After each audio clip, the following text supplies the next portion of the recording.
দক্ষিণ এশিয়া এই দক্ষিণ এশিয়ার দুইটা পরাশক্তি হিসেবে কাজ করে ভারত এবং পাকিস্তান। কাশ্মীরের পেহেলগাঁও গ্রামে যে পর্যটকদেরকে গুলি করে হত্যা করা হয়েছে, এই ঘটনায় উত্তাল ভারত এবং কি আমাদের দেশের প্রধান উপদেষ্টা ডক্টর মোহাম্মদ ইউনূস তিনিও মোদির কাছে বার্তা পাঠিয়েছেন আর এই ঘটনার তীব্র নিন্দা জ্ঞাপন করেছেন। কিন্তু এই ঘটনাটি ঘটার পরপরই আপনারা জানেন যে আমি আজকে একটা ভিডিও দিয়েছিলাম যে এই ঘটনার দায়ভার যারা স্বীকার করেছে তারা কারা।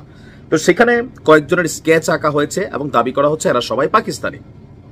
এখন যদি যে পাল্টাপাল্টি অ্যাকশন আমরা দেখছি কূটনৈতিক লেভেলে, ভিসা রেস্ট্রিকশন, ব্যবসা বাণিজ্য সব, এখন যে কোনো মুহূর্তে একটা যুদ্ধ লাগবে এমনটাই আশঙ্কা করা হচ্ছে। যারা আন্তর্জাতিক বিশ্লেষক আছেন তারাও কিন্তু আশঙ্কা করছেন যদি যুদ্ধ লাগে ভারত জিতবে নাকি পাকিস্তান, যদি লড়াইটা একক হয়।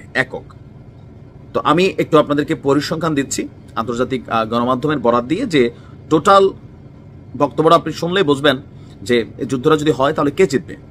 ভারতের জনসংখ্যা হচ্ছে টোটাল 140 কোটি, আর অপরদিকে পাকিস্তানের জনসংখ্যা হচ্ছে তার প্রায় 6-1 মানে 24 কোটি।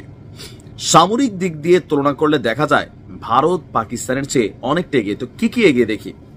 ভারতের সামরিক বাহিনীতে কাজ করার জন্য 6,50,00,000 মানুষ তারা ট্রেন্ড এবং কি সেনাবাহিনীর সাথে কানেক্টেড।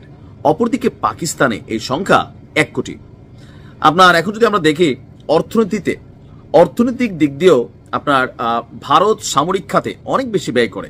যেমন গত 23-24 অর্থ বছরে 73.8 বিলিয়ন রুপি বরাদ্দ ছিল, যা তাদের মোট বাজেটের 13%। আর অপরদিকে পাকিস্তানের সামরিক খাতেও বাজেট ছিল কম না, বাট ভারতের তুলনায় কম, $6.34 বিলিয়ন।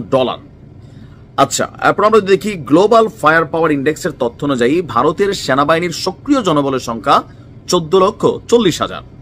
এর মাধ্যমে বিশ্বের তৃতীয় বৃহৎ সেনাবাহিনীতে পরিণত হয়েছে ভারত। আর তাদের এর পাশাপাশি 11,50,000 সেনা রিজার্ভ আছে, মানে টোটাল তাদের 25 লাখ অ্যাক্টিভ সেনা সদস্য। অপরদিকে পাকিস্তানের এটা হচ্ছে 4-1। পেশাদার যুদ্ধের অভিজ্ঞতা সম্পন্ন সক্রিয় সেনা আছে 6,50,000, আর রিজার্ভ সেনা আধা সামরিক বাহিনীর সদস্য আছে। সেনাবাহিনীর সক্ষমতা, ভারতের সেনাদের রয়েছে নিজস্ব প্রযুক্তিতে তৈরি অর্জুন প্রধান যুদ্ধ tank, T-90 Bhim tank, Pinaka multi barrel rocket launcher, BrahMos cruise missile, howitzer এবং অন্যান্য আধুনিক কামান। পাকিস্তানের সেনারা তাদের ক্ষিপ্রতার জন্য অপরদিকে পরিচিত। তো তাদের রয়েছে খালিদ ট্যাঙ্ক। এছাড়া চীন এবং পশ্চিমাদের অন্যান্য আধুনিক যন্ত্র তারাও কিন্তু ব্যবহার করে। বিমান বাহিনী, ভারতের বিমান বাহিনী বিশ্বের অন্যতম বড় কার্যকরী। তাদের বিমান বাহিনীতে 2,229টি বিমান আছে, এর মধ্যে 600টি যুদ্ধ বিমান, 831টি সাপোর্ট বিমান, হেলিকপ্টার 899টি। এরপরে আপনার বিমান বাহিনীতে আছে Rafael, Mirage 2000, MiG-29, Sukhoi Su-30 MKL। এছাড়া নিজস্ব প্রযুক্তিতে তেজাস নামের একটি বিমান তৈরি করেছে ভারত। পাকিস্তান বিমান বাহিনীর কাছে আছে আপনার 1,470টি বিমান, এর মধ্যে 479টি হচ্ছে যুদ্ধ বিমান, হেলিকপ্টার আছে 342টি, পরিবহন বিমান আছে 39টি, আর প্রশিক্ষণ বিমান আছে 283টি।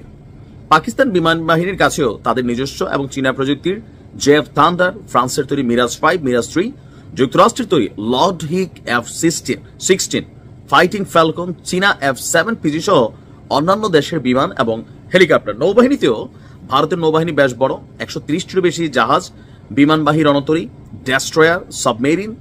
আর নৌবাহিনীতে আছে প্রায় 67,000 সদস্য। বিমানবাহী জাহাজ আছে 2টি, সাবমেরিন আছে 18টি, যার মধ্যে একটা পারমাণবিক শক্তি সমৃদ্ধ। অপরদিকে পাকিস্তানের নৌবাহিনী সাজানো হয়েছে প্রতিরক্ষার বিষয়টি মাথায় রেখে। তাদের জাহাজ 75টি, 13টি সাবমেরিন। পাক নৌবাহিনীতে আপনার সদস্য হচ্ছে 25, তবে তাদের বিমানবাহী রণতরী আপনার নাই। স্বাভাবিকভাবে ভারত একটা বড় দেশ, সেই ক্ষেত্রে তাদের সবকিছুই পাকিস্তানের তুলনায় জনগণ যেহেতু 6 গুণ বেশি, তো বুঝতেই পারছেন সকল দিকে তারা একটু বেশি অ্যাডভান্টেজ নিয়েছে।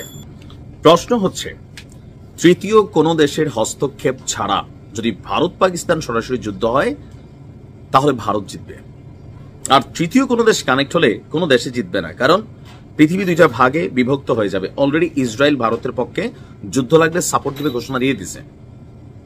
পাকিস্তানের পক্ষে চীন তার অবস্থান প্রকাশ করেছে।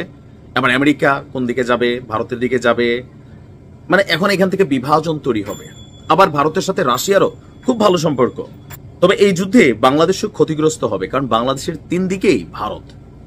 আমরা চাই না এই দেশগুলোর মধ্যে কোনো যুদ্ধ হোক।